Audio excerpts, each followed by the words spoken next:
Senhoras e senhores, autoridades presentes, boa tarde. Universidade de São Paulo, por meio do seu Instituto de Estudos Avançados, que congrega a Cátedra Otávio Frias de Estudos em Comunicação, Democracia e Diversidade, tem a honra de recebê-los para a Conferência Magna da Ministra da Saúde, doutora Anísia Trindade Lima.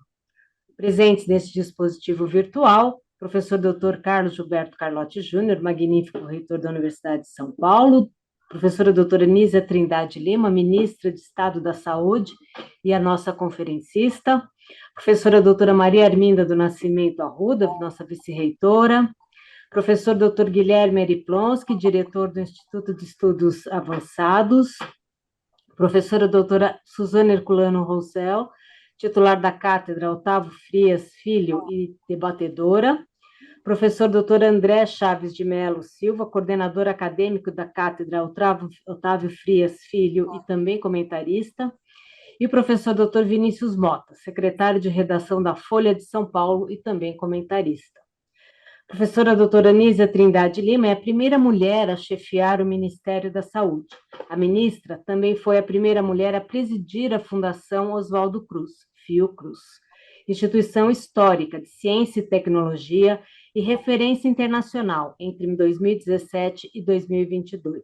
É doutora em Sociologia e mestre em Ciência Política pelo Instituto de Pesquisas do Rio de Janeiro e graduada em Ciências Sociais pela Universidade do Estado do Rio de Janeiro, UERJ. Esta conferência compõe o ciclo de eventos 2023-24 da Cátedra Otávio Frias, Filho de Estudos em Comunicação, Democracia e Diversidade do IEA, cujo tema é Ciência, Comunicação e Futuro, e tem como catedrática a doutora Suzana Herculano Roussel. Registramos aqui a presença da professora doutora Roseli de Deus Lopes, vice-diretora do Instituto de Estudos Avançados. Ouviremos agora as palavras do professor doutor André Chaves de Melo Silva, coordenador acadêmico da cátedra. Obrigado, Silvia. Boa tarde a todos. Professor doutor Carlos Gilberto Carlotti Júnior, magnífico reitor da Universidade de São Paulo, professora doutora Maria Arminda do Nascimento Arruda, vice-reitora da Universidade de São Paulo, professora doutora Anísia Trindade Lima, ministra da Saúde, professor Guilherme Ariplonsky, nosso diretor do Instituto de Estudos Avançados, professora Roseli de Deus Lopes, vice-diretora do Instituto de Estudos Avançados, senhor Vinícius Mota, secretário de redação do jornal Folha de São Paulo, professora doutora Suzana Herculano Roussel, nossa catedrática titular do ciclo 2023-2024, demais autoridades presentes, pesquisadores da Cátedra Otávio Frias Filho, demais convidados, boa tarde a todos. É com muita alegria que estamos reunidos nesta cerimônia de abertura da Conferência Magna da Ministra da Saúde, professora doutora Nízia Trindade Lima, a quem agradeço por ter aceitado estar conosco nesta tarde, apesar da difícil agenda de ministra de Estado. Socióloga formada pela Universidade do Estado do Rio de Janeiro, UERJ, doutora em Sociologia e mestre em Ciência Política pelo Instituto Universitário de Pesquisas do Rio de Janeiro e o PERJ, atual IESP, Nízia Trindade Lima é a primeira mulher da história do Brasil a chefiar o Ministério da Saúde.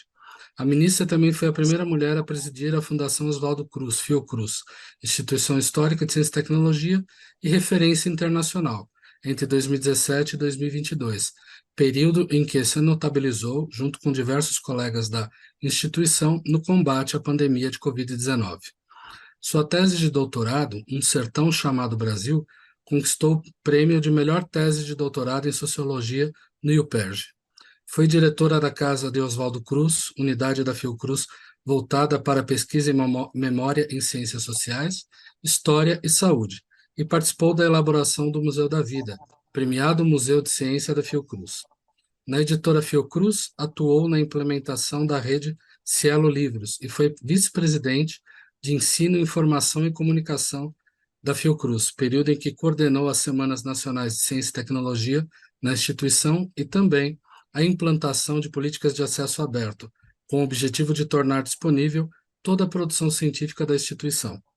Pesquisadora do Conselho Nacional de Desenvolvimento Científico e Tecnológico, CNPq, tem se dedicado ao aprimoramento do diálogo entre ciência e sociedade, o que inclui a formação de dezenas de alunos em todos os níveis, na UERJ e na Fiocruz. É autora de dezenas de artigos, livros e capítulos com reflexões sobre os dilemas da sociedade nacional, sobretudo as cisões entre os Brasis urbano e rural. Outra de suas realizações foi a criação da Biblioteca Virtual do Pensamento Social, BVPS, em colaboração com a Universidade Federal do Rio de Janeiro, o FRJ e diversas instituições. Premiada nacional e internacionalmente, como presidente da Fiocruz, liderou as ações da instituição no enfrentamento da pandemia de Covid-19 no Brasil, entre elas a criação de um novo centro hospitalar no campus de Manguinhos, o aumento da capacidade nacional de produção de kits de diagnóstico e processamento de resultados de testagens, o treinamento de profissionais brasileiros e de outros países latino-americanos para lidar com as vítimas da pandemia, e a realização de diagnósticos laboratoriais, além da organização da produção da vacina da AstraZeneca, uma parceria que permitiu à Fiocruz ser a primeira instituição brasileira a produzir e distribuir uma vacina contra a Covid-19 com produção 100% nacional. Este ano, a cátedra, sob a orientação da professora doutora Suzana Herculano Rosel, uma das cientistas mais importantes da história brasileira, tem se dedicado aos estudos do tema Ciência, Comunicação e Futuro, no qual a trajetória da professora Anísia se alinha de maneira ímpar como cientista e gestora pública.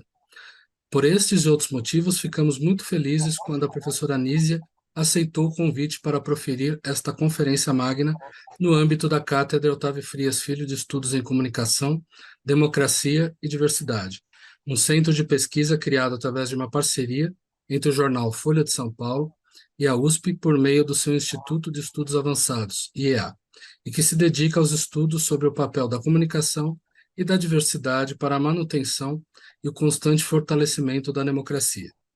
Trata-se de uma homenagem ao jornalista e advogado Otávio Frias Filho e ao seu legado, popularmente conhecido como Projeto Folha.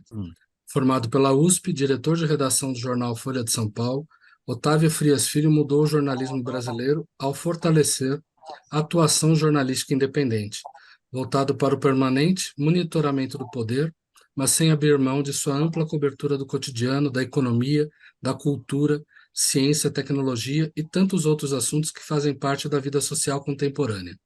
E fez isso a partir da criação de um novo padrão de produção profissional do jornalismo brasileiro, expresso em seu manual de redação e em tantos outros documentos e ações. Como resultado, temos até hoje um jornal cuja imagem se confunde com o histórico de defesa da democracia, incluindo as diretas já, e atualmente a ampliação e o fortalecimento dos direitos das minorias, e contra os diferentes tipos de discriminação, cujo modelo é fonte de inspiração para outras mídias brasileiras. Estudar o papel da comunicação para o fortalecimento da democracia por meio do respeito às diferenças e, em última instância, aos direitos humanos, é ação urgente e fundamental, a qual deve ser estruturada de forma multi e interdisciplinar, visando a construção de novos conhecimentos. É de suma importância que no Brasil sejam pautados projetos de pesquisa e de formação de alto nível nessa área, com o objetivo de ampliar o alcance do pensamento e da ciência implicados no advento e no desenvolvimento dos estudos sobre diversidade e democracia, baseado nas melhores práticas da ciência. Para tanto, foi fundamental que a melhor universidade do Brasil e o mais importante jornal do país tenham se unido para a melhor compreensão destas questões, dentro do espectro do fenômeno comunicacional, contribuindo para a evolução do panorama nacional e internacional desses estudos e discussões. Tempos de pandemia significaram e ainda significam profundas dificuldades, mas também se constitui em uma janela de oportunidades, de reflexão necessária e fundamental. A cátedra também é certamente resultado desse contexto, da necessidade de inovarmos para conseguirmos continuar a respirar e a sonhar com um país melhor. Agradeço às professoras Nízia e Suzana, professor Carlote, professora Maria Arminda, professores Guilherme Ariplonski e Roseli de Deus Lopes, senhor Vinícius Mota, pela concretização desta iniciativa. E a todos os presentes, ainda que de forma virtual, que com a sua presença e humanidade engrandecem este evento, o nosso muito obrigado. Obrigada, professor. Ouviremos agora as palavras do senhor Vinícius Mota, secretário de redação da Folha de São Paulo. Boa tarde a todos. Em nome da Folha, ministra, saudar a sua presença, a sua disposição em nos brindar aí com o seu precioso tempo e lembrando como nós tivemos exemplos nem sempre muito efusivos de como é importante a comunicação e a saúde andarem juntos nos últimos anos. E tenho certeza que nesses tempos de normalização da realidade política e econômica do país, a gente também tem grandes desafios aí nessas duas áreas e espero poder contar, esperamos aí poder contar com o Ministério, com a ampla transparência que tem sido a marca, aliás, da sua gestão. Muito obrigado e boa conferência. Obrigada, Vinícius. Ouviremos agora as palavras da professora doutora Suzana Herculano Rosel, titular da Cátedra Otávio Frias Filho.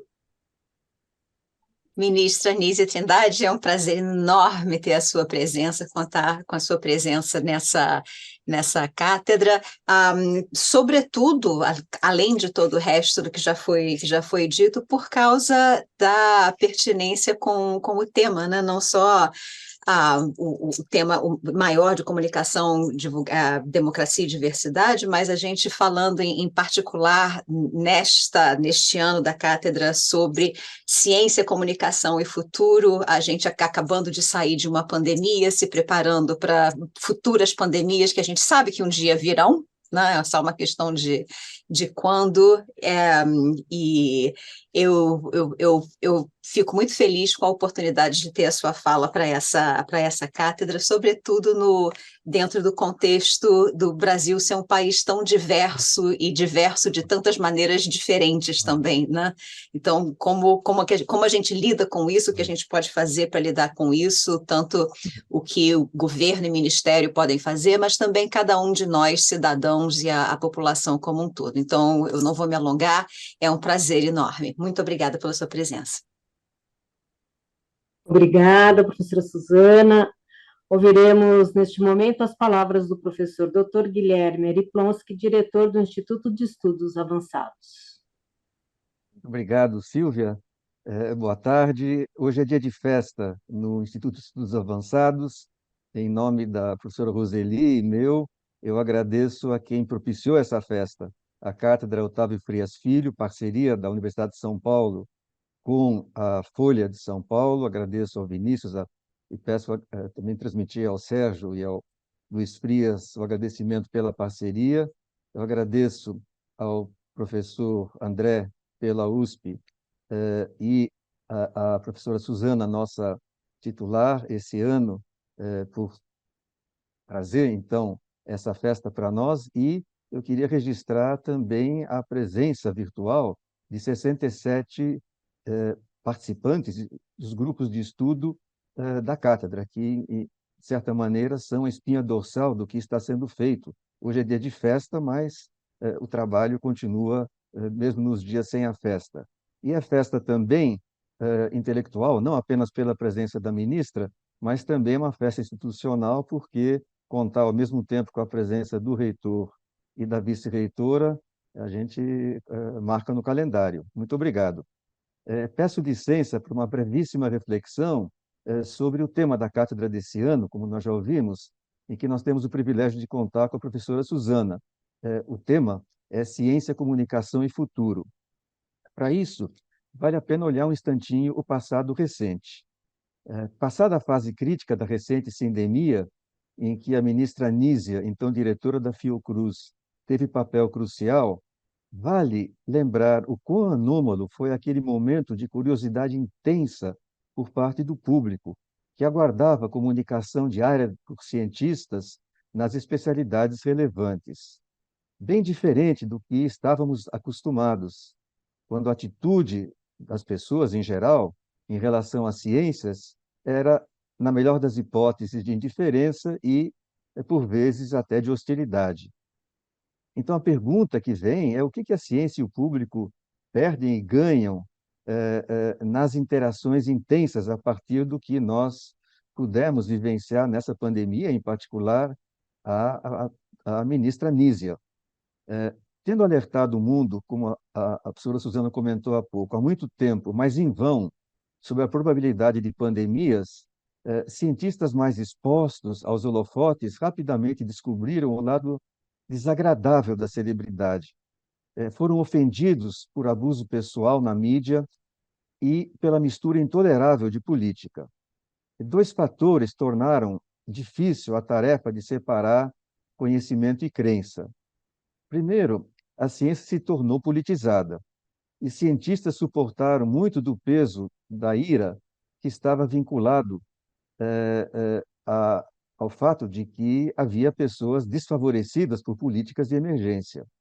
E boa parte do público se surpreendeu a descobrir, a partir da cobertura da imprensa em tempo real, da ciência em formação, que os cientistas muitas vezes discordam entre si sobre confiabilidade e interpretação de dados.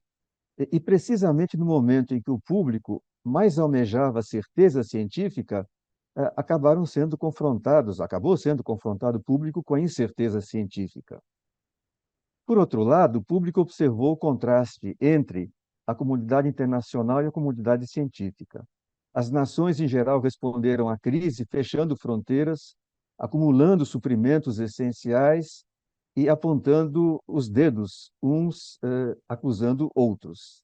Ao passo que os cientistas, em geral, responderam por partilha de dados e por cooperação. De modo que eu penso que, como a gente vai ouvir agora a ministra, o que a gente poderia na cátedra explorar, e esperamos que a conferência da ministra e o debate que se sucede ajude nesse sentido, é de que maneira a gente deve pensar melhor sobre a relação entre ciência e política, que é inexorável pensar sobre isso, e, por sua vez, evidentemente, também de que maneira podemos ajudar o público a, tanto do ponto de vista intelectual, como de forma geral, moral até, entender a questão da incerteza. Eu agradeço mais uma vez à ministra o privilégio da sua presença e passo a palavra a Silvia de volta. Obrigada, professor. Ouviremos, então, agora as palavras da professora doutora Maria Arminda do Nascimento Arruda, vice-reitora. Muito boa tarde a todas e todos. Eu quero cumprimentar o magnífico reitor, professor Carlos Gilberto Carlotti Júnior, cumprimentar a ministra, a professora Nízia Trindade. É um privilégio, um orgulho, ministra, tê-la aqui entre nós. Quero cumprimentar o professor Ari Plonsky, diretor do IEA, e a professora Roseli de Deus Lopes, a vice-diretora. Cumprimento a doutora Suzana Herculano Alcel, titular da cátedra Otávio Frias Filho. Cumprimento o doutor Vinícius Mota, secretário de redação da Folha, e o professor doutor André Chaves de Mello Silva, coordenador acadêmico da cátedra Otávio Frias Filho, e que tem feito um trabalho muito importante à frente da cátedra. E dizer que ter a professora Nízia Trindade aqui entre nós realmente, que eu disse que é um privilégio, é uma honra, e também eu tomo como uma deferência muito especial da Nízia vir aqui atender a um convite do IEA e da Cátedra da Folha de São Paulo, porque eu sei muito bem da dificuldade da agenda de um ministro, sobretudo de uma ministra, à frente de um ministério tão central e fundamental como é o Ministério da Saúde. Então, a professora Nízia, ela traz muito orgulho para a comunidade de cientistas sociais, coisa que ela já vinha, na verdade, expressando nos seus atos e nas suas iniciativas como diretora da Fundação Oswaldo Cruz e das várias iniciativas que ela tomou ao longo dos últimos anos, mas ela é uma cientista social, uma socióloga de alto reconhecimento na nossa comunidade de cientistas sociais e também como uma gestora pública. O professor André chamou a atenção para as questões centrais às quais ela se dedica, né, sobre, no fundo, os dilemas da sociedade nacional, que no fundo, são os dilemas do processo de modernização no Brasil, né? O livro da Anísia, que é uma referência, um livro premiado sobre a construção da ideia de sertão, está ligado a esse tipo de reflexão e faz parte da melhor tradição sociológica brasileira, né? Que, no fundo, sempre tratou do que Florestan chamou de dilemas, né? Ele chamava de dilemas da modernização ou de dilemas da Revolução Burguesa, né? E por vezes de tragédia, né? E que os dilemas eles sempre referem a possibilidades, né, que estão à frente. Por isso, eu acho excelente o tema atual da cátedra Otávio Frias, Ciência, Comunicação e Futuro, especialmente quando pensamos que saímos de um momento em que, não só, como disse o professor Ari, a ciência estava anatemizada, mas também a comunicação estava toda enviesada no que diz respeito à produção científica e até às medidas fundamentais que eram necessárias e que não foram, em larga medida, serem tomadas naquele período naquela tragédia, né? O Brasil participa com 10% dos mortos na pandemia. Isso é a maior expressão de uma tragédia. Mas, para não me alongar, a ideia de ter um debate como este, né, e que faz parte do temário geral da cátedra sobre comunicação, democracia e diversidade, essa ideia, ela, ao mesmo tempo, enfrenta as questões fundamentais que estávamos até agora nos havendo, né? O Brasil passou por momentos absolutamente terríveis, e ter uma ministra ilustrada, uma mulher, e eu quero chamar a atenção sobre isso, à frente do Ministério da Saúde, não só é uma inovação notável, é mais do que isso, é uma garantia de que estamos no rumo certo. Uma pessoa com a competência e a experiência da Anísia Trindade. A professora Anísia tem uma larga, então, biografia no campo da gestão da saúde e ela representa também uma concepção nova no que diz respeito à saúde e à saúde pública. Por quê? Porque ela vem de uma área que são as ciências sociais, ou a sociologia, que tem como princípio de reflexão pensar o conjunto, né? Pensar os dramas ou os dilemas desse país. De outro lado, sabe-se que a gestão, quando ela tem mulheres à frente da gestão, certamente propostas inovadoras vêm, né? Tem um livro de uma bióloga americana que eu gosto muito, que ela faz uma pesquisa sobre biologia, é uma bióloga, sobre os estudos dos primatas, né? E ela revela que quando as pesquisadoras entraram em campo, os temas e os problemas de pesquisa a serem construídos foram muito diversos. Então, uma ministra à frente dessa área tão central, sobretudo depois da nossa tragédia tão recente, à frente do Ministério da Saúde, traz uma visão inovadora e inclusiva sobre as questões da saúde.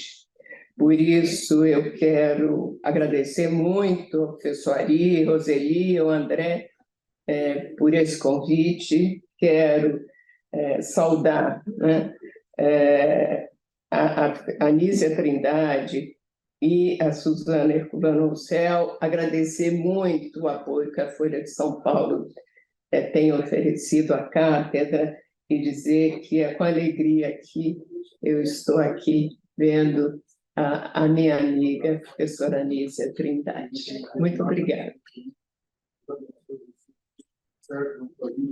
Obrigada, professora. Agora, neste momento, anunciamos as palavras do professor Dr. Carlos Gilberto Carlotti Júnior, magnífico reitor da Universidade de São Paulo.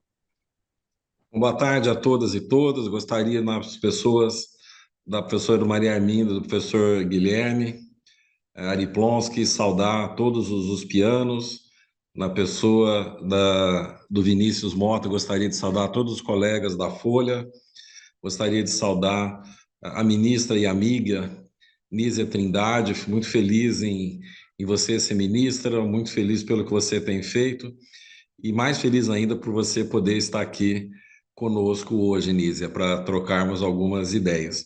E gostaria, em nome de todas as pessoas que estão acompanhando, Ari, saudar a professora Ana Estela como acompanhante online das nossas discussões.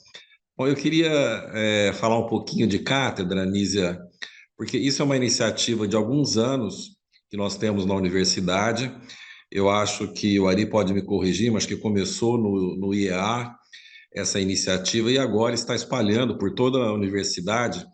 E eu mesmo, como pró-reitor de pós-graduação que fui, criei uma cátedra na pós-graduação. Esse ano nós criamos uma cátedra na pró-reitoria de pesquisa. E a ideia dessa cátedra é nós termos pessoas altamente qualificadas, como a Suzana, para trazer uma nova visão para a universidade, para oxigenar um pouquinho a universidade, discutir assuntos que habitualmente nós não discutimos internamente, trazer uma visão encorajadora, modernizadora, para que nós possamos incorporar no futuro aquelas discussões dentro do nosso dia a dia. E essas cátedras elas podem ser exclusivas da USP ou, mais comumente, elas têm um parceiro que nos apoia. Então, nesse caso, é a Folha de São Paulo que escolheu. O nome, obviamente, era o Dr. Otávio Frias Filho, que deveria ser o seu escolhido, e ela tem uma temática bastante grande, a comunicação, democracia e diversidade. Algumas cátedras são muito focadas, algumas cátedras são abertas. E ao final do período, Nízia, isso vai gerar ou um documento ou vai gerar um livro, para que toda essa discussão que é feita durante o período catedrático fique registrado e que você possa utilizar nos anos futuros e que possa também disseminar esse conhecimento do catedrático. E o catedrático, ele dá o tom de como ele quer conduzir os trabalhos naquele ano. Algumas trabalham com pós-graduando, com pós-doc, outras fazem workshops, outros fazem entrevistas. Então, cada cátedra tem uma característica, mas no total é isso, você ter o máximo de informação, qualificar aquela informação, organizar a informação e deixar como um legado para a universidade. Então, eu agradeço a Suzana e o Vinícius, os nossos membros externos aqui, e agradeço muito a você por ter aceito o convite, Nízia. Então, sabendo que o que for discutido vai ficar marcado aqui na universidade de alguma forma. Então, parabéns a vocês e vamos lá escutar a professora Anísia, certo, Silvia? Posso passar direto para a Anísia? Então, já vou aqui de chefe de cerimonial, Ari. Pode. Passar a palavra, professora Anísia. Com você, estamos ansiosos para te ouvir. Muito boa tarde, caro colega, amigo, professor Carlos Carlotti Júnior, magnífico reitor da USP. Também cumprimento e agradeço as palavras generosas, mas com muita reflexão do nosso campo das ciências sociais, da vice-reitora Maria Arminda Arruda. Quero também cumprimentar ao Guilherme Aripronsky, diretor do Instituto de Estudos Avançados. Um prazer estar nessa iniciativa conjunta do Instituto de Estudos Avançados e da Folha de São Paulo. Também quero cumprimentar ao André Chaves de Melo Silva, que é o coordenador acadêmico da cátedra, ao Vinícius Mota, secretário de redação da Folha, a Silvia, né, que faz também essa nossa mediação, e um cumprimento especial à professora Suzana Herculano Unzel. Nós já fomos colegas na Fundação Oswaldo Cruz, a professora foi professora visitante da Casa de Oswaldo Cruz, e segue na sua trajetória brilhante como pesquisadora, e eu acho muito importante ter essa definição da Cátedra Otávio Frias Filho com esse tema, né, dessa relação tão importante entre ciência e comunicação e futuro, né, pensando os desafios da sociedade contemporânea. Eu preparei uma apresentação um pouco estruturada, mas eu queria realmente dar um tom de diálogo, até porque muitas das questões que eu vou apresentar, parte delas foi objeto de conferência minha na última reunião da Sociedade Brasileira para o Progresso da Ciência. Elas têm muita referência, o que eu vou falar tem muita referência a algo muito presente nessa abertura, que é o impacto da pandemia de Covid-19, nessa visão sobre a relação entre ciência e sociedade, e ciência e política, não é, em particular, como foi bem reforçado na fala do Guilherme, mas eu vou, quero dizer a vocês que eu vou pensar aqui também a pandemia como uma espécie de marcador social, que nem nós temos os marcadores biológicos, né? Como uma espécie de marcador, de sinalizador de processos mais amplos e que se referem a outras questões de saúde e a outras questões importantes na sociedade contemporânea, não se resumindo à própria pandemia, mas ela, de fato, pode ser tomada como um sinalizador, né? Eu falo um pouco daquela metáfora da roupa nova do rei, né? Quando, de repente, o menino vai para a rua e diz que o rei está nu. Então, de certa maneira, é como se a pandemia tivesse esse papel entre nós, né? De mostrar para as questões da vulnerabilidade das sociedades contemporâneas frente ao modelo de desenvolvimento, da dificuldade de definirmos uma relação virtuosa entre a ciência e a sociedade, e uma série de questões que eu vou buscar abordar aqui, como eu disse, apenas com a pretensão de estimular um diálogo sobre o tema, sem ter, talvez, né, frustrando um pouco aquilo que a gente espera de uma aula magna, né, ou seja, um pensamento absolutamente concluído e estruturado em relação a um tema. Então, eu vou compartilhar com vocês a apresentação e, ao longo dela, eu vou buscar enfatizar os aspectos relacionados à comunicação. Eu dei esse título na verdade, pensar saúde, ciência e democracia, revisitando o paradigma da comunicação científica, porque eu penso também que a questão da comunicação é fundamental hoje para pensar a própria teoria democrática. E vou querer discutir com vocês a necessidade de mudar o paradigma da comunicação da ciência, aprofundando as relações entre ciência e democracia. Com isso, eu quero dizer que eu que venho, né, como foi colocado na abertura, de uma tradição, de uma trajetória de pesquisa acadêmica no campo das ciências sociais, de gestão pública na área de ciência, tecnologia e saúde, com experiência maior na Fundação Oswaldo Cruz, que presidi até o final do ano passado, eu sempre me envolvi, e aqui tem uma afinidade com a professora Suzana, com as atividades de divulgação científica. No entanto, muitas vezes pensamos a divulgação científica, de certa maneira, como uma via de mão única, ou seja, são os cientistas ou profissionais da comunicação fazendo mediações e contribuindo nesse processo, levando conhecimentos, levando informações para a sociedade. E eu vou querer justamente enfatizar a necessidade de um processo mais dialógico, seja na escolha das agendas, seja na própria configuração das ideias científicas. E aqui eu remeto a um texto, né, que depois eu vou falar um pouco sobre o contexto da sua produção. Nesse texto, né, uma citação, que eu já vou falar sobre o autor e o contexto de publicação, o que se diz, e passo a ler brevemente, é que os ataques incipientes e reais à integridade da ciência têm levado os cientistas a reconhecerem sua dependência de outros tipos de estrutura social. Manifestos e declarações de associações científicas são dedicados às relações entre a ciência e a sociedade.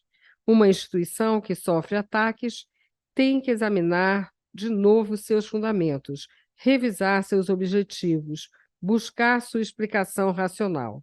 As crises convidam à autocrítica. Agora que tem que enfrentar ameaças de seu modo de vida, os intelectuais foram lançados a um estado de aguda conscientização, consciência da própria personalidade como elemento integrante da sociedade e das obrigações e interesses correspondentes. A Torre de Marfim é indefensável quando suas muralhas são assaltadas. Esse texto parece escrito para a pandemia de Covid-19, né? Na verdade, foi um texto escrito, essa citação é tirada da tradução de 1970, pela editora Mestre Ju, do livro de Robert Merton, A Ciência e a Teoria Social, e mais especificamente do artigo A Ciência e a Estrutura Social Democrática. Originalmente, esse texto foi publicado em 1942, no contexto da Segunda Guerra Mundial, quando houve, de fato, né, como sabemos, uma grande crise nessa relação entre ciência e sociedade, sobretudo com o advento da guerra, e eu acho dois fatores marcantes disso. O uso dos conhecimentos da física nuclear como armas de guerra e, de outro lado, a própria manipulação e uso do conceito raça, né? Tanto é assim que, após o fim da Segunda Guerra Mundial, a Unesco publicou uma célebre declaração sobre raça. Vários intelectuais participaram, entre eles o antropólogo Lévi-Strauss, justamente questionando aquilo que teria sido o fundamento para o grande genocídio dos povos, tanto judeus principalmente, mas também ciganos e todos aqueles que se colocaram de forma contrária ao nazismo, né, e ao fascismo, no caso da Itália, mas sobretudo o chamado nacionalsocialismo, que desenvolveu muito essa ideia da supremacia racial. Infelizmente, vemos muitos desses temas, né, voltarem ao cenário contemporâneo em diferentes países, em diferentes movimentos políticos, como vimos aqui no nosso país, né, ideias de supremacia e várias outras serem colocadas no mesmo contexto de negação da ciência e de negação da democracia.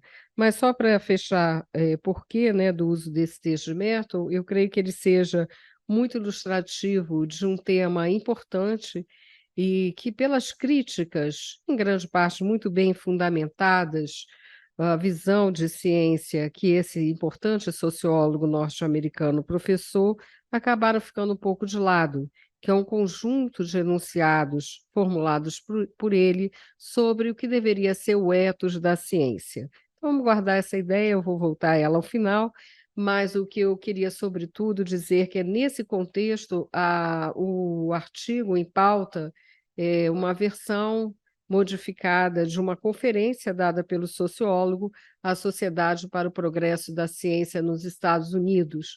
E essa sociedade, nós temos a nossa, né, sociedade, a SBPC, ela fez todo o movimento de buscar promover esse diálogo e essa aproximação entre ciência e sociedade e de rever também o que o Merton apontava como a visão, está presente nessa citação, uma falsa visão de autonomia da ciência. Não é? Aqui eu também quero mencionar que há muitos estudos no campo dos estudos sociais da ciência, o Instituto de Estudos Avançados e a sua revista tem contribuído muito para esse debate. No Brasil, desde a década de 80, são muito volumosos e importantes estudos, no caso da USP, entre outros professores, a professora Maria Amélia Dantes e tantos outros, que buscaram mostrar a historicidade do conhecimento científico. Então, isso não quer dizer que seja um conhecimento arbitrário, fortuito, né? E durante a pandemia, quem tem essa percepção da ciência sofreu muito, porque não se trata de colocar a ciência num pedestal, mas sim de mostrar que a partir da sua prática social e das suas referências com regras, com métodos que levam a regimes de verdade, a tentativa de explicação do real, de aplicação desses conhecimentos, né, em casos onde isso é possível, num contexto mais imediato, mas que tudo isso é fruto, sim, de um construto social, que não é aleatório, né, porque a ciência lida com fenômenos da natureza, lida com fenômenos sociais,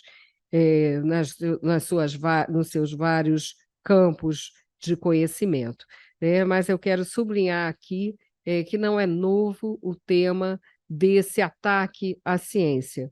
O que a pandemia fez, a meu ver, foi mostrar novas formas organizadas desse combate, principalmente tendo como expressão aquilo que não só o senso comum passou a chamar de negacionismo, mas que vários estudiosos vêm discutindo.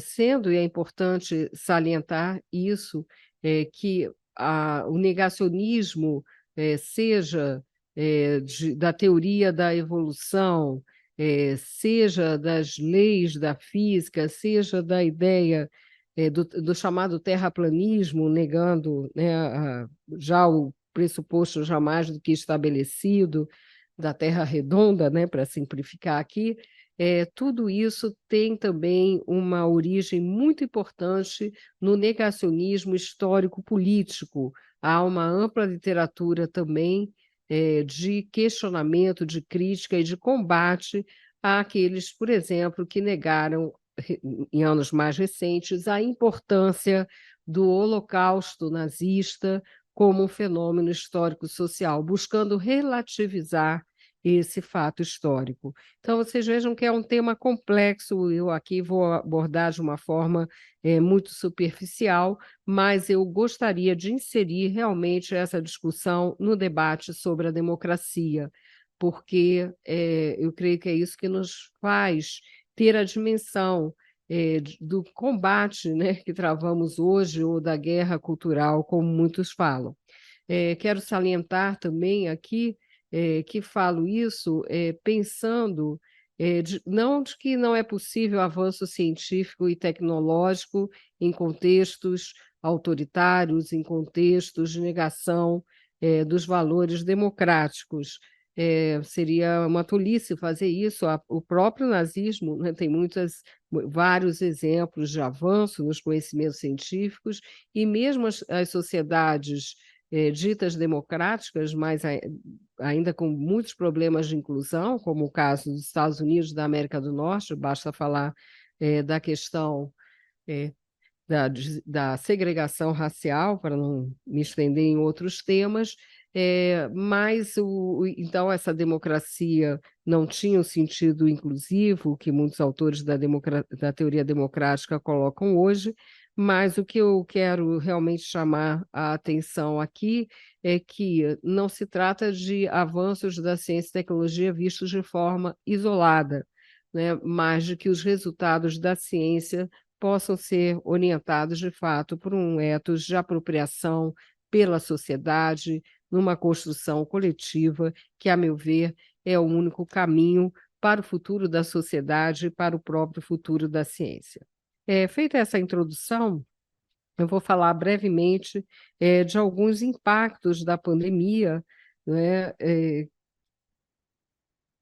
eu acho que têm sido também discutidos em alguns dos meus trabalhos e de outros autores. O primeiro nós sabemos que a pandemia teve um impacto muito significativo em retrocessos no atingimento da Agenda 2030 da ONU, os chamados ODS, ou seja, os Objetivos do Desenvolvimento Sustentável. Em setembro, agora, eu participarei da Assembleia, será feito um balanço sobre esse alcance e, de fato, ainda que já era difícil alcançá-los nos marcos de uma ordem mundial tão desigual, a pandemia exacerbou essas desigualdades. E a desigualdade é um elemento, sem dúvida, né, estruturante e um obstáculo para o avanço democrático. A pandemia também reforçou barreiras, exacerbou desigualdades estruturais e desafios e riscos sistêmicos que já estavam presentes na sociedade. Sobrecarregou sistemas de saúde em todo o mundo, impôs uma demanda sem precedentes aos sistemas de proteção social. Esse ponto é muito importante, estamos, e Suzana mencionou isso, a possibilidade de novas pandemias. Será impossível nos prepararmos para o advento. Eu espero que possamos estar preparados, né, para uma nova pandemia, mas teremos muitas emergências em saúde, muitas delas motivadas diretamente por mudança climática, por exemplo, como é o caso das grandes inundações, das secas intensas e prolongadas. Estamos vivendo ondas de calor em vários países nesse momento. Enfim, tudo isso configura situações de emergência com grandes riscos à saúde. Então, os sistemas de proteção social terão que ser pensados não só para as situações, entre aspas, normais, cotidianas, mas também para essas situações de emergência. Também a pandemia prejudicou a capacidade dos governos locais de atenderem com serviços básicos, seja de saúde, seja de educação.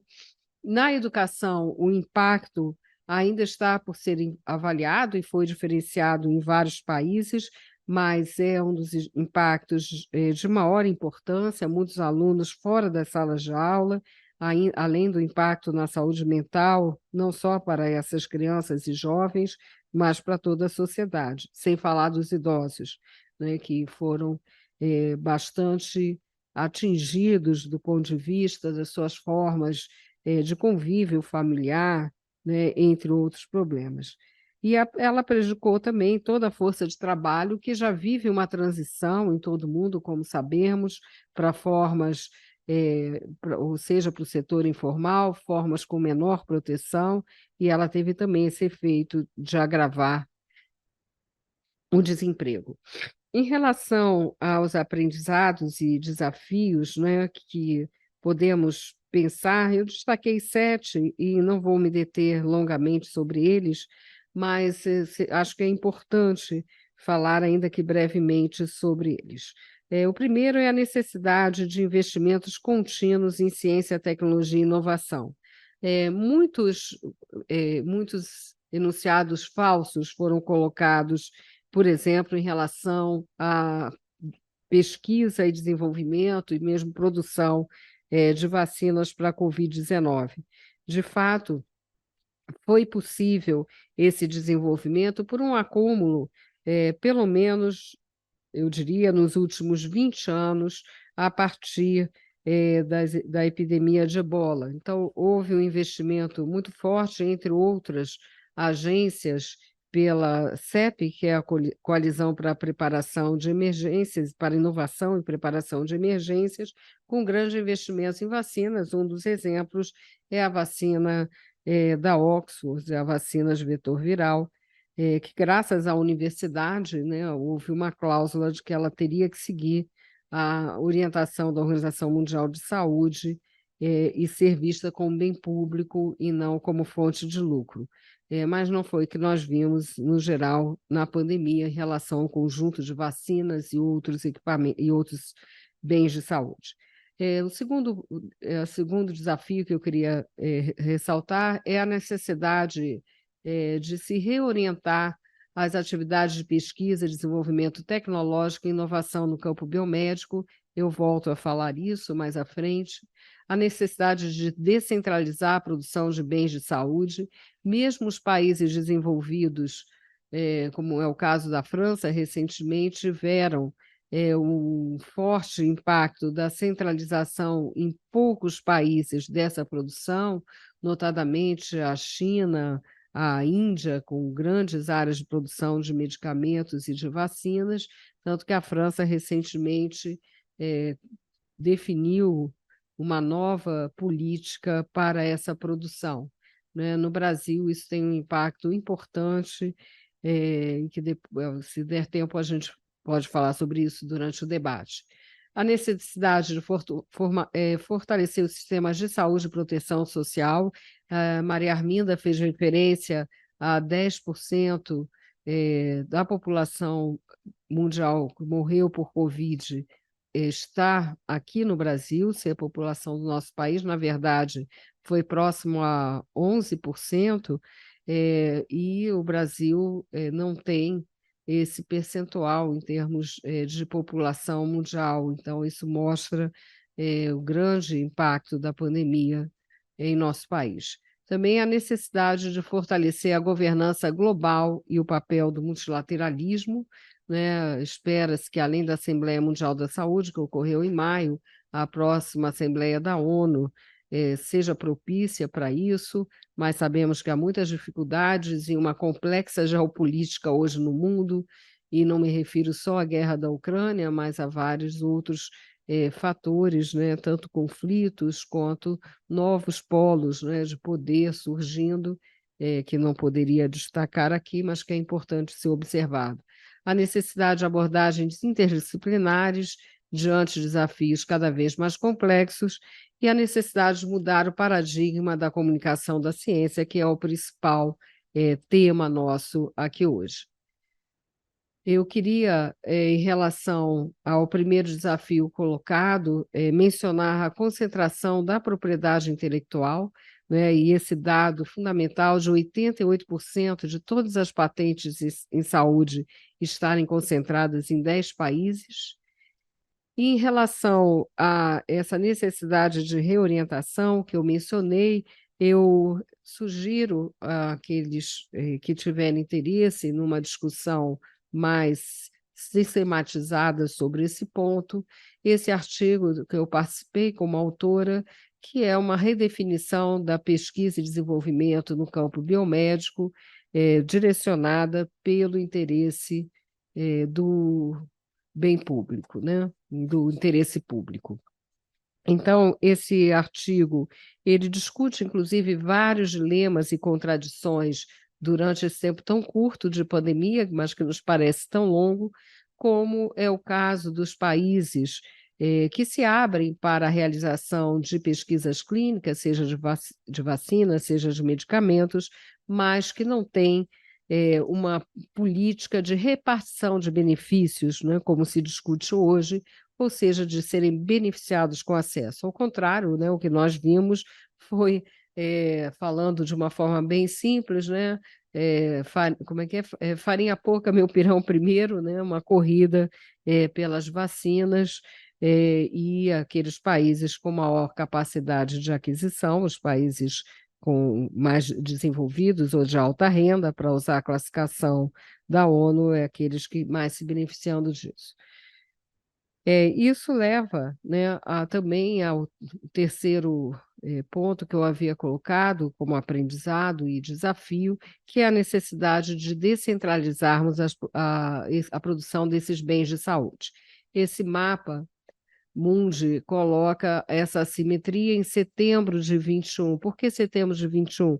Porque foi exatamente aquele período em que já muitos países, desde o final de 2020, começavam a vacinar, né? Então, nós vemos que a maioria dos países classificados como desenvolvidos ou de alta renda tinham pelo menos aplicado uma dose em setembro de 21, e nós vemos grandes vazios, principalmente no continente africano, mas também em países da América, da Europa Oriental, como um dado importante. Quero também mencionar, reforçar, né, aquilo que eu havia comentado antes, sobre a necessidade de fortalecimento dos sistemas de saúde e proteção social e as tecnologias serem compreendidas no âmbito dos sistemas de saúde. Eu faço menção a isso porque não se trata simplesmente de advogar por maior investimento em ciência e tecnologia, mas exatamente de dizer que esse investimento ele deve, no caso da saúde, levar em conta a necessidade dos sistemas de saúde, dos sistemas de proteção social, né? Nós hoje temos, e a USP participa desse esforço, o Instituto Butantan também, tão importante quanto a Fiocruz no processo de enfrentamento à pandemia, as universidades brasileiras, enfim, mas o direcionamento dessa tecnologia, e eu ia mencionar todas as novas terapias, terapias gênicas, terapias que devem revolucionar o tratamento oncológico e de várias outras doenças, é importante que elas sejam, o seu desenvolvimento sejam pensados, no caso do Brasil, mas isso é um raciocínio de natureza mais geral, para atender ao sistema de saúde, né? Isso implica, no caso do Brasil, escala, preços, né? E, portanto, um ordenamento a partir do SUS e uma coordenação a partir do Ministério da Saúde. Sempre temos colocado a saúde como um vetor de desenvolvimento, inovação, bem-estar e sustentabilidade no Brasil. Vou aproveitar e dar um exemplo da questão que muitas pessoas não sabiam, e o fato do apresentador Fausto Silva, né, o Faustão, ter feito o transplante, felizmente bem-sucedido ontem, colocou em evidência aquilo que a pandemia também mostrava, da capilaridade do SUS, da importância de termos um sistema de saúde universal, mas inclusive procedimentos muito complexos, como um transplante, requerendo essa coordenação nacional. Então, essa ideia de alinhar, né, esse desenvolvimento de novas tecnologias, de ciência, tecnologia e inovação, às necessidades do sistema. E aqui eu queria também dizer da importância que será que essas ideias, que não só eu, né, são vários pensadores e atores na saúde global vêm colocando, disso ser colocado dentro de um novo instrumento sobre pandemias. Algumas dessas ideias eu apresentei na última Assembleia Mundial da Saúde, e agora, em setembro, deve também avançar essa discussão no âmbito da ONU, e esperamos que o ano que vem haja uma aprovação desse instrumento na Assembleia Mundial de Saúde. Então, esse fortalecimento da resiliência nacional, regional e global, uma abordagem de saúde única e também uma discussão sobre equidade no acesso a tratamentos, médicos e intervenções de qualidade.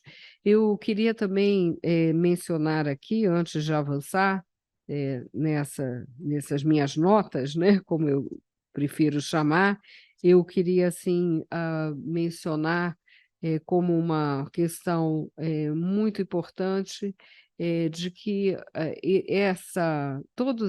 todas essas propostas elas devem ser vistas não apenas com foco na possibilidade de uma nova pandemia. Várias emergências sanitárias, como eu mencionei, vão requerer um tratamento sistêmico com abordagem de vários campos do conhecimento e com essa forte interação entre ciência e sociedade. E aqui eu quero abordar um ponto que eu considero muito importante, que é a necessidade de abordagens interdisciplinares diante de desafios cada vez mais complexos. Na verdade, não podemos falar de uma ciência no singular, mas de ciências, mas que precisam estar em diálogo, né? E aqui eu quero também mencionar, para aqueles que tiverem interesse em um aprofundamento nessa discussão, eu participei de uma sessão de debate na revista Saúde e Debate, que é a revista do Centro Brasileiro de Saúde, o SEBS, e que nesse texto eu abordei pandemia e interdisciplinaridade, desafios para a saúde coletiva. E nele eu faço uma discussão, que eu vou só mencionar aqui, sobre vários autores que, tanto no campo das ciências sociais, tanto no campo dos novos estudos da teoria da evolução, vêm apostando numa relação de mais interação, de mais interdisciplinaridade entre os campos social e biomédico, né? Um desses autores é o Alex de Waal, e ele vai mencionar, baseado em Virchow e em vários clássicos da medicina, a importância de se mudar, né, a percepção dessa relação entre medicina e sociedade. Sobretudo, acho que o ponto de interesse aqui é um paradigma ecológico que deveria requerer mais atenção de todos aqueles que se detêm sobre essa relação entre sociedade e natureza. Quando, nessa perspectiva, né, que está muito presente nos chamados estudos do antropoceno, e há na Fiocruz um grupo de pesquisa do qual eu participo, hoje pouco, né, vocês podem imaginar, que é um grupo que discute exatamente essa necessidade de trabalhar de uma outra maneira as relações entre teoria da evolução, teoria social, pensando os desafios contemporâneos que muitos têm respondido com a ideia de uma só saúde. Muitos biólogos evolucionistas, por exemplo, lembram da dinâmica que chamam da dinâmica da rainha vermelha, em homenagem à personagem de Alice através do espelho. Quando a rainha diz a Alice que ela deve correr, correr, correr, correr, corre, corre, corre, correr cada vez mais rápido que puder para permanecer no mesmo lugar. Então, esse é um dos dilemas, não é, que lidamos frente a fatores como mudança climática, todo o processo de impacto ambiental que foi recentemente objeto da cúpula da Amazônia, que eu pude participar com o presidente Lula, a ministra Marina Silva e outros ministros de seu governo. Na verdade, é importante aqui falar de um novo paradigma ecológico histórico, né, que leve a uma visão mais complexa, e o conceito de One Health, como eu disse, é apenas uma das expressões. Precisaremos, então, entender a dinâmica de interseção dos patógenos, do meio ambiente, da saúde veterinária, da saúde pública, dos meios de subsistência humana e, sobretudo, dos modelos de desenvolvimento que impactam toda essa relação. Trata-se, assim, de uma perspectiva relacional e que nem os cientistas do campo biomédico, nem os do campo social poderão se furtar a essa discussão. Há muitos historiadores hoje, inclusive, envolvidos nesse debate. Por fim, não menos importante, eu quero retomar, né, ao tema da nossa motivação maior, que é essa questão de um novo paradigma da comunicação. E aqui eu quero colocar essa frase do sociólogo Anthony Giddens em uma conferência no final de 2020, sobre o grande impacto da pandemia de Covid-19, e que ele questionava a ideia de se equiparar a Covid-19 como um retorno a epidemias prévias na história. Muito se falou e é uma aproximação válida e muito boa para nos fazer pensar da relação com a gripe espanhola, né, e o próprio esquecimento social que teria vindo depois da pandemia da gripe espanhola, que, como sabem, afetou todo mundo durante a Primeira Guerra Mundial, já no final da Primeira Guerra, e que matou mais gente do que a própria guerra, né? Então, esse fato foi retomado na década de 80, diante de outra pandemia, assim podemos considerá-la, né? A pandemia da AIDS, e muitos estudiosos, muitos grupos que foram formados naquele momento retomaram essa história das pandemias do passado. Não quero entrar aqui na gripe espanhola, depois a gente, se for o caso, podemos debater esse tema do esquecimento.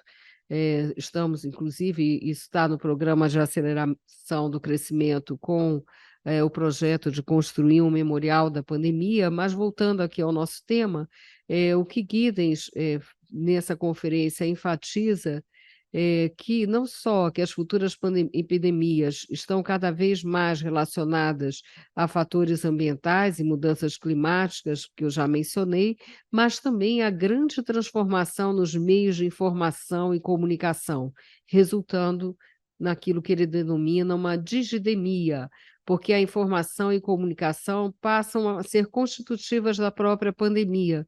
Em tempo real, as pessoas vão se informando ou se mal informando, né, e muitas vezes tendo acesso a notícias falsas, como vimos nesse fenômeno das fake news. No entanto, eu creio que combater as fake news, sem dúvida, continua a ser um importante objetivo, e temos trabalhado isso também a nível de governo, mas eu quero falar também dessa comunicação de uma forma um tanto mais ampla, levando-nos a recolocar essa questão da comunicação da ciência. Por que eu digo isso?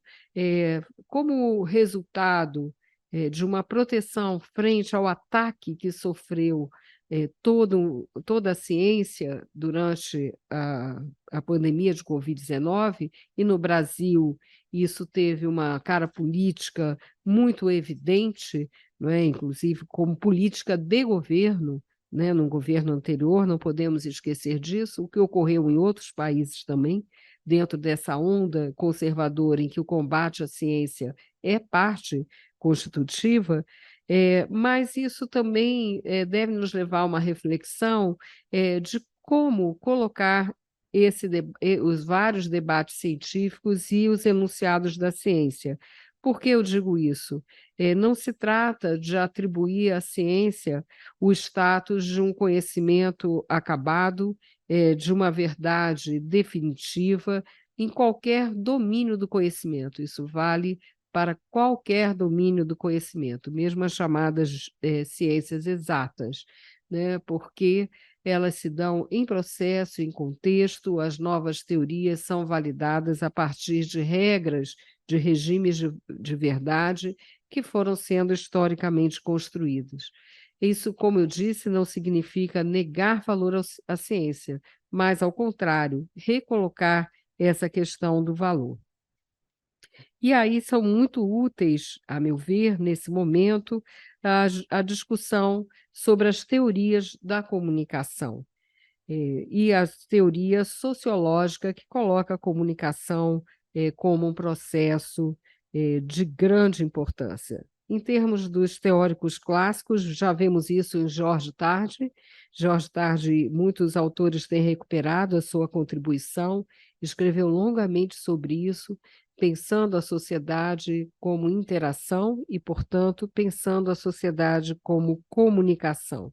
Mais recentemente, Niklas Luhmann fez a sugestão, com base num trabalho teórico multidisciplinar envolvendo sociologia, biologia, neurologia, que as sociedades só existem em relações de comunicação e que a comunicação é sempre muito improvável, ou seja, ela é sempre lacunar, ela é sempre incompleta.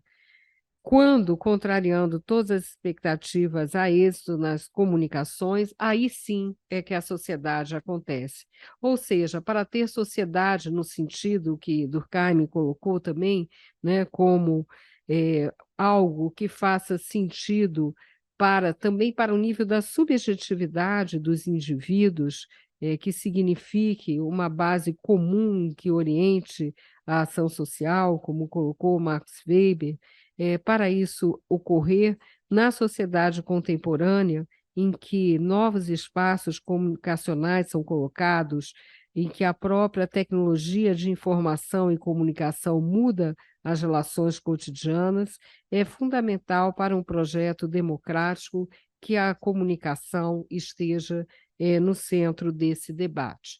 E com isso também eu concluo com essa fala, quando eu falo da relação entre ciência, saúde, sociedade e democracia, eu quero me referir à necessidade, como nos lembra Merton, de tirar a ciência dessa torre de marfim, de trazê-la para um corpo a corpo com a sociedade, diferenciando aquilo que é próprio naturalmente dos vários métodos que dão sentido às várias ciências, mas levando a importância da ciência como um universo de valores, de conhecimento, que não deve naturalmente se usar a palavra acreditar para nos referirmos à ciência, mas sim ela deve ser uma base de confiança para a prática e para a vida social.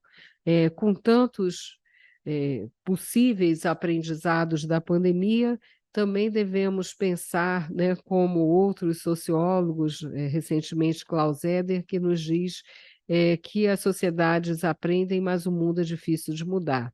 Essa mudança, eu acredito que dependa muito desse debate, desse diálogo, e para esse diálogo, uma atitude proativa, né, da comunidade científica, eu creio que seja fundamental, construindo novas formas de estar em sociedade, contribuindo para que se pense efetivamente um futuro mais inclusivo, com mais proteção social, em que haja um espaço aberto para esse diálogo entre as ciências. Muito obrigada.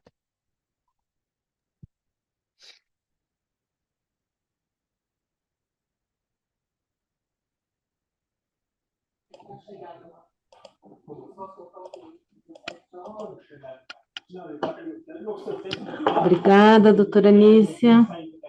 Passamos agora a condução para a professora Suzana. Muito obrigada, Nícia, é um prazer ouvi-la.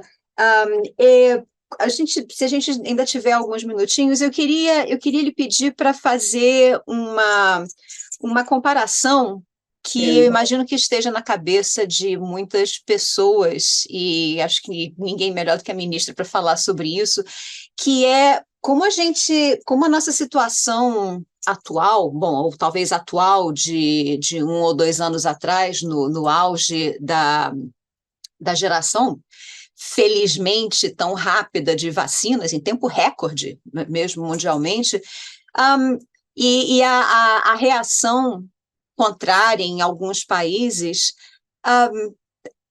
às vezes é como se a gente não tivesse aprendido grandes coisas com a revolta da vacina e com tudo que veio depois, né? O que mudou de fato desde então? O que a gente parece ter perdido ou retrocedido? E quais são as chances, na sua avaliação, do Brasil voltar a recuperar aquele status maravilhoso que a gente tinha de líder internacional em campanhas de vacinação? O que aconteceu? Ou a gente desaprendeu alguma coisa, ou simplesmente, na sua avaliação, o contexto que mudou, é o mundo ficando mais complexo, são essas realidades políticas?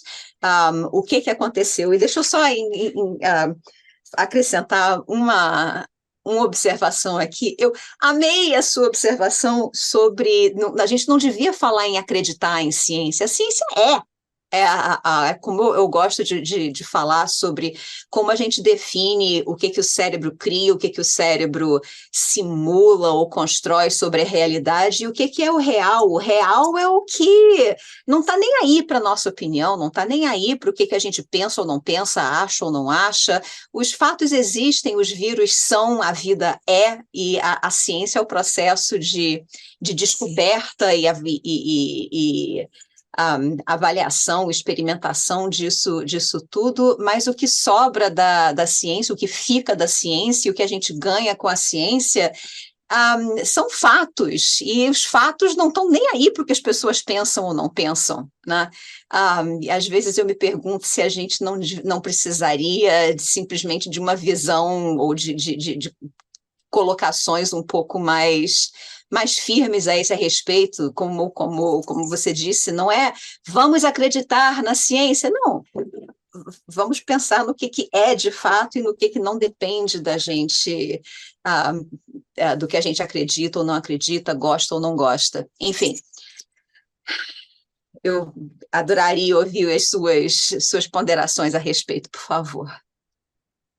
Obrigada. Eu fiquei na dúvida, Suzana, desculpe, se alguém mais falaria antes de eu intervir. Bom, em relação a essa questão da perda de coberturas vacinais, né, que foi a sua primeira questão. Na verdade, assim, são muitos fatores, né? E nós estamos fazendo, inclusive, uma discussão de explicações diferentes, inclusive para diferentes tipos de vacina, porque algumas vacinas, como é o caso da vacina de Covid-19, mas como é o caso também da vacina de HPV, foram objeto de sistemáticas campanhas de negação, né? No caso da HPV, atribuindo vários problemas sérios de saúde, né? E isso tudo tem dificultado de uma maneira específica essa vacinação. Mas é claro que o chamado fenômeno do negacionismo acaba tendo um impacto em todas as vacinas. Então, eu acho que o negacionismo é uma explicação importante para essa questão da dificuldade de recuperar a cobertura vacinal, mas não é suficiente. Por quê? Aí nós entramos em outras teorias sobre implementação de políticas públicas que mostram que, às vezes, políticas bem-sucedidas são vítimas do seu sucesso, né? Então, esse é um aspecto também. Então, a ausência da percepção de risco.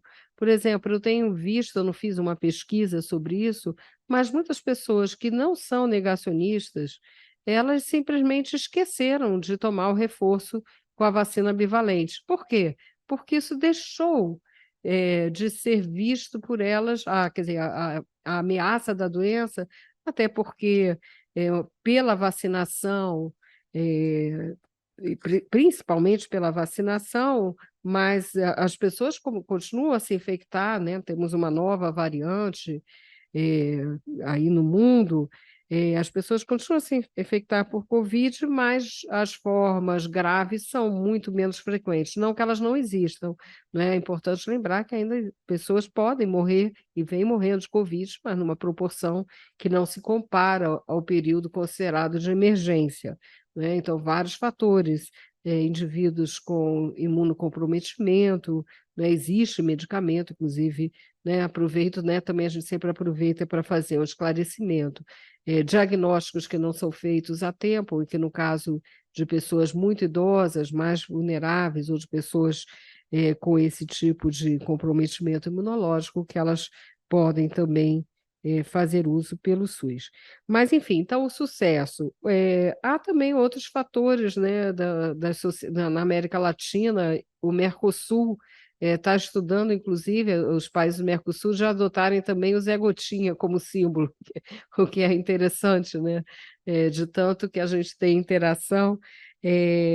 Então, também discutimos muito isso. Há também que se pensar numa maior aproximação com as necessidades da sociedade hoje, né? Quando muitas vezes você tem menos, não é que você tenha menos acesso, mas horários restritos das unidades de saúde, o trabalho, principalmente das mulheres, né, em outros esquemas de trabalho, dificuldade, portanto, de levar a unidade de saúde, ou seja, tem que ter uma atitude mais ativa de levar a vacina até as pessoas, né? Agora, nesse mês, nós estamos com uma campanha de multivacinação até o final do ano, começou agora esse mês, com foco na vacinação de crianças e adolescentes.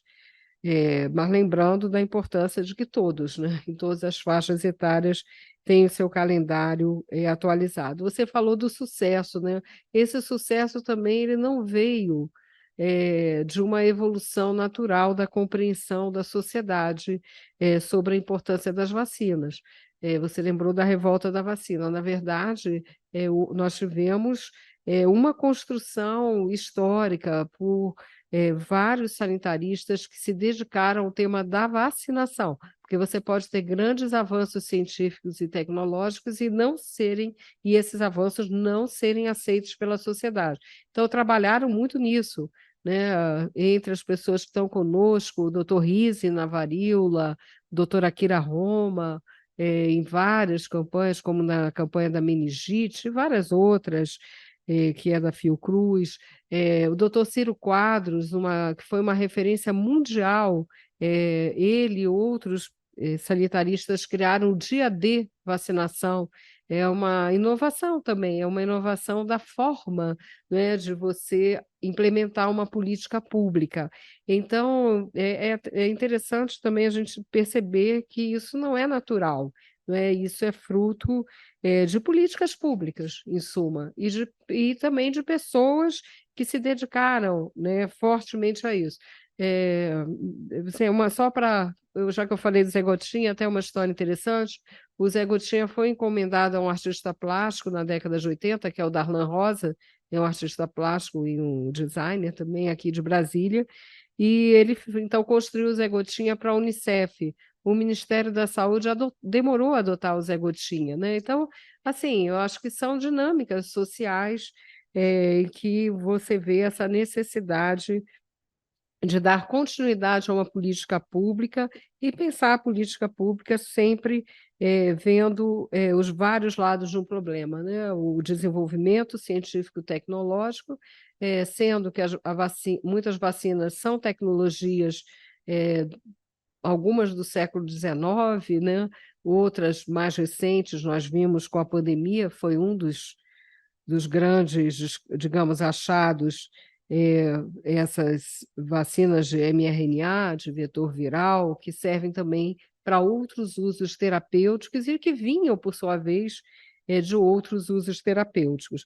Então, o que eu posso falar assim, desse momento também da pandemia é que as condições, os instrumentos de ciência e tecnologia eram incomparáveis, são incomparáveis com o que nós tínhamos no início do século XX, com a pandemia de gripe espanhola, que nada havia de eficaz, nem vacina, era mesmo isolamento, né?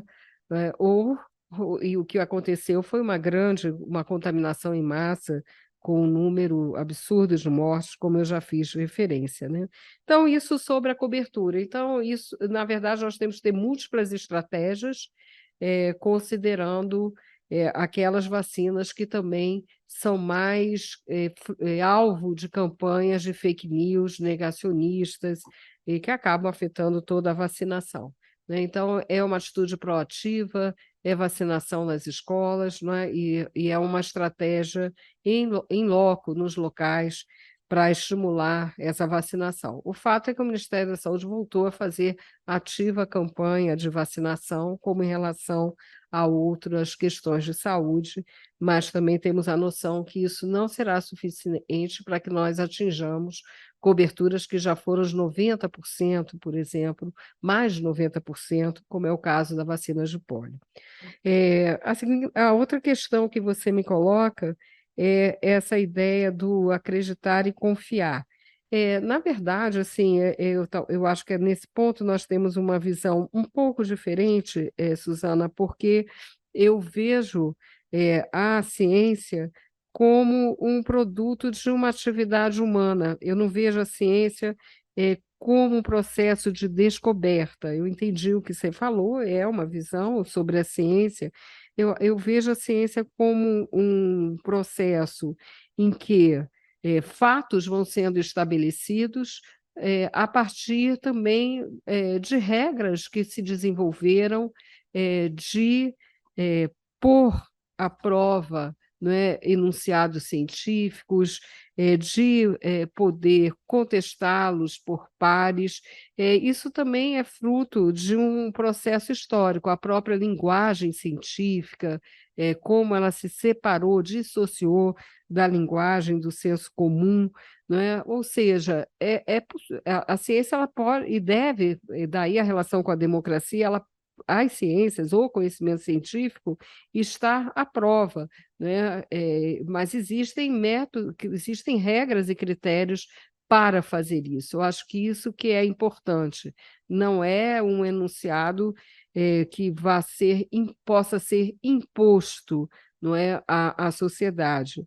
E ela também, na relação com a natureza, ela também cria esses fatos, né? Os fatos não estão ali brutos na natureza para serem revelados. Há uma interação, né? Mas isso é uma discussão aí do campo da filosofia da ciência que é bacana da gente fazer. Apenas eu queria dizer, eu não tenho, eu não chego para os meus alunos, por exemplo, dizer, a ciência é isso. Mas eu digo assim, a ciência tem um regime de verdade. Ela busca se aproximar dessa explicação do mundo e ela é superior a outras formas de cognição, ela não substitui para outros aspectos da vida, mas quando nós queremos entender uma realidade, seja biológica, seja social, e transformá-la, né? Então, de uma maneira assim, muito simples para uma discussão tão complexa que você coloca, eu colocaria isso. Por isso que eu falei do tema da confiança, né? Eu acho que a confiança é muito importante. Você saber que aqueles enunciados poderão ser revistos, poderão ser contestados, que eles seguem regras que são objeto de revisão de pares, enfim, só para deixar obrigada. mais claro meu ponto. Mas eu acho que é aí justamente que a gente constata que eu acho que a gente concorda, eu acredito que é aí que a gente constata que a ciência é esse processo de descobrimento, né? Como você diz, onde o importante é justamente reconhecer que é um processo complexo e é um processo diverso, e eu acho interessante que isso é exatamente a sua fala sobre a vacina e a complexidade das campanhas, e isso cabe perfeitamente aqui na cátedra, eu estou achando maravilhoso, porque é o que eu vejo isso tudo como, esses problemas, como o resultado do mundo se tornar cada vez mais complexo, né?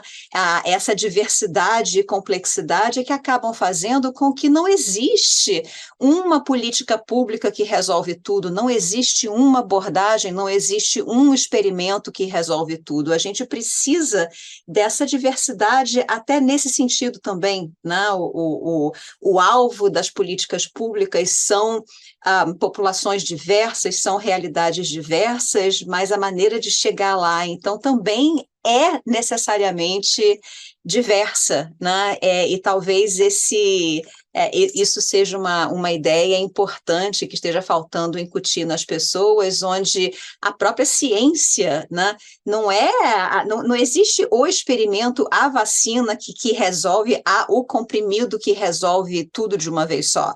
O mundo é complexo, nós pessoas são diferentes, realidades são diferentes, então esperar cobrar de um governo, cobrar de uma ministra, né, cobrar de um médico aquele procedimento que vai funcionar em absolutamente 100% dos casos, não é realista e não é justo, e é uma pena a gente acabar de certa forma, permitindo que as pessoas solapem, né, o tanto que merece ser feito por causa desse entendimento incorreto. Enfim, eu quero respeitar o seu tempo e a gente gostaria de ouvir também os professores André e Vinícius Mota, então eu vou ficar por aqui e passar a vez adiante. Muito obrigada, ministra Nízia Trindade, um prazer enorme ter a sua presença. Muito obrigada pelo seu tempo.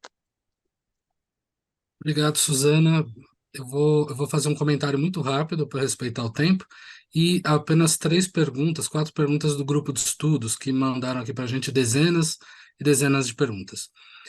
Mas eu queria dizer, ministra, que eu concordo plenamente com a senhora. Acho que não é só um problema de fake news, de comunicação, mas, sobretudo, a ausência do medo, vamos dizer assim, gerada pelo sucesso do sistema de vacinação nacional, que acabou levando, vamos dizer assim, esse estado de coisas também.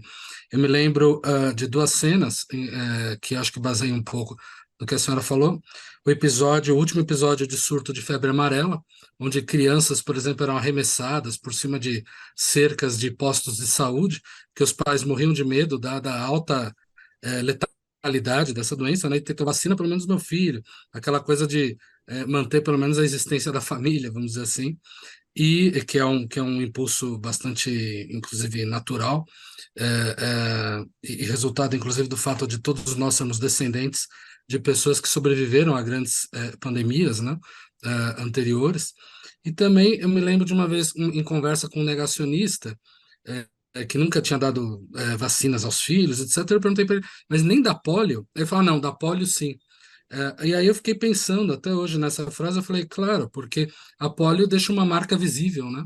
E pro resto da vida, enfim, ela causa um problemão, vamos dizer assim, uma situação muito delicada na vida de uma pessoa. Então, eu acho que essas questões, de fato, são também um problema de cultura, de mentalidade e de comunicação que precisam ser melhores compreendidos, até mesmo para a formulação de projetos de comunicação eficazes nesse sentido, que nos ajudem, se não superar, certamente a melhorar um pouco o cenário. E aí eu vou às perguntas do grupo de pesquisa de maneira muito rápida, algumas até a senhora já abordou de maneira direta ou tangenciou, né? Então, a primeira pergunta é do Helder Caldeira. Tivemos uma oportunidade única de observar os impactos da desinformação na saúde pública durante a pandemia. O Ministério da Saúde irá reunir e organizar esses dados sobre a desinformação para viabilizar estudos sobre o tema? Qual o maior impacto administrativo da desinformação para o Ministério da Saúde? E aí eu acrescento a pergunta do Helder, uma pergunta minha. O Ministério da Saúde planeja desenvolver um plano de comunicação nacional estratégico visando o combate à desinformação e ao negacionismo? Depois temos a pergunta da Juliana Micaela Vieira. A vacinação de crianças tem tido pouca adesão dos pais como nunca visto na história do Brasil. Qual a sua opinião sobre esse panorama e, como ministra da Saúde, quais são os planos para mudar esse cenário? A comunicação científica com a sociedade e o combate às fake news estão inseridos nesse processo? E depois, por último, do Jorge Murilo, diante da crescente complexidade das questões de saúde pública que enfrentamos, como a pandemia da Covid-19 demonstrou, qual é a estratégia do Ministério da Saúde para integrar resultados de pesquisas científicas emergentes na formulação de políticas públicas? Como pode ser garantido que as decisões políticas reflitam não apenas os conhecimentos científicos disponíveis, mas também considerações éticas e sociais? Obrigado. Opa, vou ficar mais 2 horas falando aqui. Te agradeço muito, e a todos os que formularam as questões, foi o Éder, né? Helder, pessoas do grupo de pesquisa. Bom, Sim. enfim, em relação, eu acho que eu já falei um pouco sobre essa questão da pouca adesão. Existem estudos em as vacinas, especificamente, existem estudos vários hoje no mundo, e o termo que tem se usado muito é hesitação vacinal, né? Que não é só o pessoal contra a vacina, porque o negacionismo é um fenômeno diverso, né? Porque o negacionismo ele cria fatos falsos mesmo, né? Está mais ligado ao a esse fenômeno das fake news, questiona a existência da pandemia como tal, enfim, não vou, eu já falei um pouco sobre isso. Existe historicamente vários movimentos anti-vacina, que aí isso tem tradições religiosas e também tradições filosóficas diversas, né? São diferentes orientações anti-vacina. E aí não é Covid-19, né? Em geral, vacina, porque que se considera que a resposta natural do organismo é o que deve se esperar no combate a uma doença. Ou seja, é um fenômeno também que tem muitas facetas, mas, de fato, como lidar com isso, eu creio que assim, é mais informação, mas é também dar um sentido às pessoas sobre a importância dessa vacinação. Isso como prática pedagógica. Em alguns casos, também nós temos que lembrar, e as evidências são muitas, que a vacina junto com a água potável, são os grandes vetores de redução de mortalidade infantil, de aumento de expectativa de vida no mundo. Então, nós temos que dizer essas coisas e temos que nos valer do Estatuto da Criança e do Adolescente, né? No caso de criança e de adolescente, é uma obrigação da sociedade, das famílias, portanto, e do Estado vaciná-los. Agora nós entramos em... Por isso, é uma condicionalidade do Bolsa Família, né? No passado já foi uma obrigatoriedade para a matrícula escolar, mas algumas questões nos deixam num certo dilema, porque você quer as crianças matriculadas na escola, então eu acho que nesse caso é melhor aproximar a vacinação da escola, né? Então você veja, né? Não dá para ter uma resposta única, por isso nós estamos falando de atividade micro planejamento em diferentes municípios, trabalhando dessa forma. Estamos, esse mês, como eu falei, com várias iniciativas nesse sentido, em vários estados. Muitos têm avançado na vacinação, então, uma das estratégias é a população saber também onde está avançando, como que foi possível avançar, porque senão a gente tem uma ideia que também não é correta de que está tudo imóvel, né, que nós não conseguimos ter avanço. E onde tem mais dificuldade para a gente poder enfrentar, né? Isso do ponto de vista de ações concretas do Ministério da Saúde. Com relação aos impactos da desinformação, eles são imensos, né? Eles geram uma desconfiança em relação às orientações do Ministério da Saúde, fazem com que o SUS, dessa maneira, perca a sua força, e eu acho que combater essa desinformação com planos de comunicação estratégico, isso está sendo feito, mas não de maneira isolada no Ministério da Saúde, é uma estratégia que vem sendo coordenada pela Secretaria de Comunicação da Presidência da República, mas tem na saúde um dos seus pilares mais importantes, porque é o setor também no qual a desinformação pode levar à morte, pode levar ao adoecimento, né? Então, estamos falando de uma coisa muito séria, né? Que a gente tem que fazer essa diferenciação, né? Estamos falando de algo que é uma atividade criminosa, né? Quando você diz que uma pessoa, uma criança, teve seu DNA alterado, né? Quando você faz vídeos sobre isso, às vezes até profissionais de saúde, também médicos, né, também participando de vídeos desse tipo, isso é uma atividade que precisa ser investigada e não é competência do Ministério da Saúde. A nós cabe monitorar todo esse sistema, vigiar, esclarecer a população. Mas dentro desse plano de comunicação estratégica, sem dúvida, o combate à desinformação é uma peça central. Queria também mencionar que aí a gente tem que falar também no positivo, né? Também tem que orientar as pessoas. Onde você pode se informar com confiança, né? Procure a página da sua Secretaria de Saúde, procure a página do Ministério da Saúde,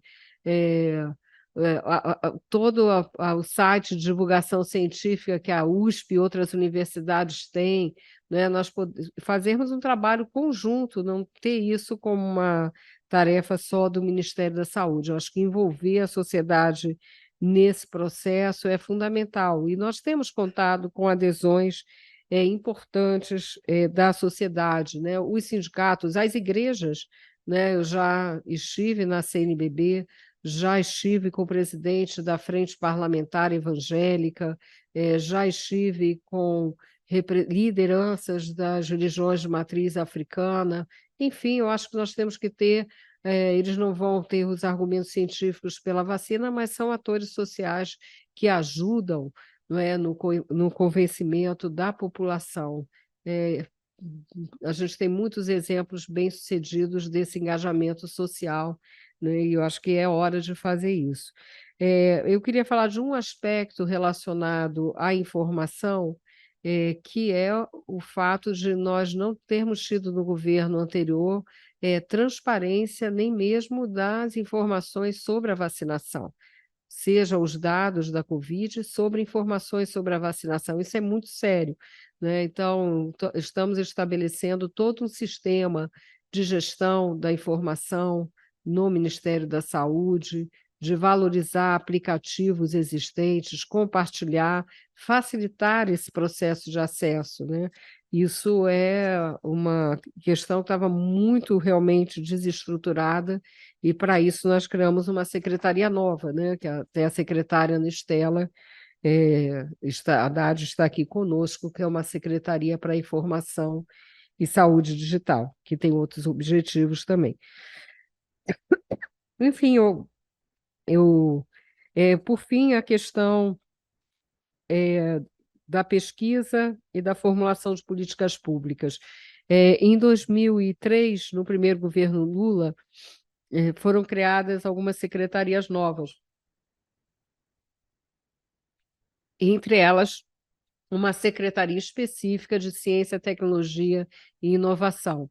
Então, ter um ambiente que você possa, das pesquisas científicas, poder elaborar políticas públicas, isso foi retomado aqui no Ministério, não só nesta secretaria, mas, por exemplo, no Programa Nacional de Imunizações, comitês técnicos assessores, comitês científicos que embasam as decisões das políticas a serem implementadas. E eu acho que há uma última questão importante, que é a integração das ações de governo, né? Hoje eu fui ao lançamento do Plano Brasil Sem Fome, e, de fato, precisamos juntar, como fizemos no Ministério da Saúde, a estratégia do Bolsa Família com a farmácia popular, com a vacinação, né? Porque dessa maneira conseguimos ter mais elementos, mais força para implementar essas ações. Obrigado, ministra. Vinícius? Ministro, acho que tem um tempo, mas assim, só foi ótima a sua participação, as suas ponderações, ministra, e só queria lembrar a todos que quando faltaram aquelas informações básicas no governo passado, um grupo de veículos de reputação se juntou em um trabalho diário com as secretarias estaduais, pelo menos esse ponto da informação, acho que conseguimos restabelecer. Espero e tenho quase certeza que não precisaremos mais disso, cada um vai fazer o seu papel, mas parabéns, ministra, pela palestra. Muito obrigada, Vinícius. Suzana, eu falo alguma coisa agora, você quer falar antes? Como fazemos? Que aí eu só comento isso que ele falou. Não, por favor, Depois você pode encerro. seguir, gente. Queria agradecer a todos vocês aqui da Cátedra Otávio Frias. Foi muito positivo estar aqui, e muito bom ver essa associação da USP e Folha de São Paulo. Aproveito a questão do Vinícius para dizer que os órgãos de comunicação, a meu ver, têm um papel essencial. Eu tenho plena noção disso, e, na medida do possível, sempre se não eu, mas os secretários, a equipe do Ministério, sempre à disposição para esclarecimentos que possam ter vocês como importantes mediadores, né, na nossa sociedade. E durante a pandemia foi isso mesmo. Talvez durante a pandemia a gente tenha perdido um pouco a oportunidade, porque foi tão difícil, isso não seria dos meios de comunicação, mas eu acho que em muitos países isso aconteceu. Como nós estamos ali, né, no olho do furacão, tratando da emergência, esses aspectos sociais e até mesmo os aspectos coletivos de uma epidemia, da produção do conhecimento, não ficam muito em evidência. Então, as pessoas, a Suzana usou uma ótima imagem, as pessoas procuram a vacina como se fosse um remédio, e não é. A vacina não é um instrumento de proteção individual, isoladamente. Ela só é um instrumento de proteção se for coletivamente. Então, daí a questão do bicho que eu citei aqui, né, da medicina e da ciência social muito imbricadas, né? Então, eu só queria agradecer a vocês e falar que é muito oportuno. Acho que o tema da comunicação democrática, né, da comunicação pública, quando eu falo comunicação pública, não é a comunicação feita por órgãos públicos, é a comunicação feita numa relação muito intensa com a sociedade, dando voz a diferentes expressões dessa sociedade, e no caso daquilo que requer a ciência fortemente, como é o caso da saúde, elevando esse conhecimento de uma forma clara para a sociedade, e também sendo um canal para que possamos entender as questões que estão na sociedade, não desprezar essas questões, né? Eu acho que isso é muito importante também. As dúvidas precisam ser tratadas, né, e não negadas, né, para que a gente possa avançar nas políticas públicas de saúde e em outras políticas. Mas, no mais, eu quero agradecer aqui a meus amigos, Maria Arminda, vice-reitora, ao reitor Carlotti, a todos que estão conosco, a você, também, Suzana, e a Silvia, que fez a nossa mediação. Muito obrigada.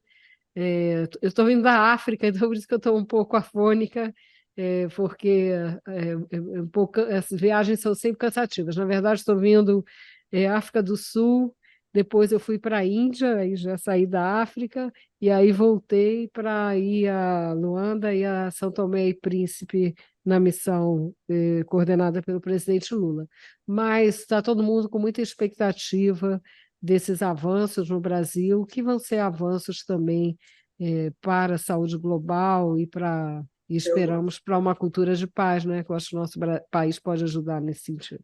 Obrigada. André, eu queria me despedir e agradecer muito a vocês pelo convite, a Anísia pela excelente palestra. Tive muita vontade de entrar no debate, viu, Nísia, sobre os regimes de verdade da ciência, se a ciência é fática, né, a ciência como uma linguagem, e que envolve acreditar nela, né? Então, uma outra hora a gente podia conversar, e eu estou às ordens aqui, sempre estou às ordens para o IEA. Eu falo para o Ari e para a Roseli que quando eu chego no IEA só vejo coisa inteligente, né? Então, adoro ir ao IEA. Muito obrigada, eu tenho ainda alguns compromissos, o reitor hoje ainda vai no Roda Viva, eu vou correr, Então, está aqui um pouco apertada a agenda. Parabéns, obrigada, viu? Parabéns, Obrigada, querida. Obrigado, Tchau. ministra. Obrigado, professora Maria Arminda, Roseli, Guilherme, Vinícius, Suzana. Muito obrigado pela oportunidade de aprendizagem desta tarde. Desejo enorme sucesso na gestão no Ministério. Muito obrigada. Queria também cumprimentar a Roseli, que eu não cumprimentei. Um grande abraço, querida, e parabéns aí pelo trabalho. Grande abraço, muito obrigada, ministra. Obrigado a todos. Muito obrigado à equipe do IA pelo apoio na realização desta conferência. Abraços a todos. Até mais.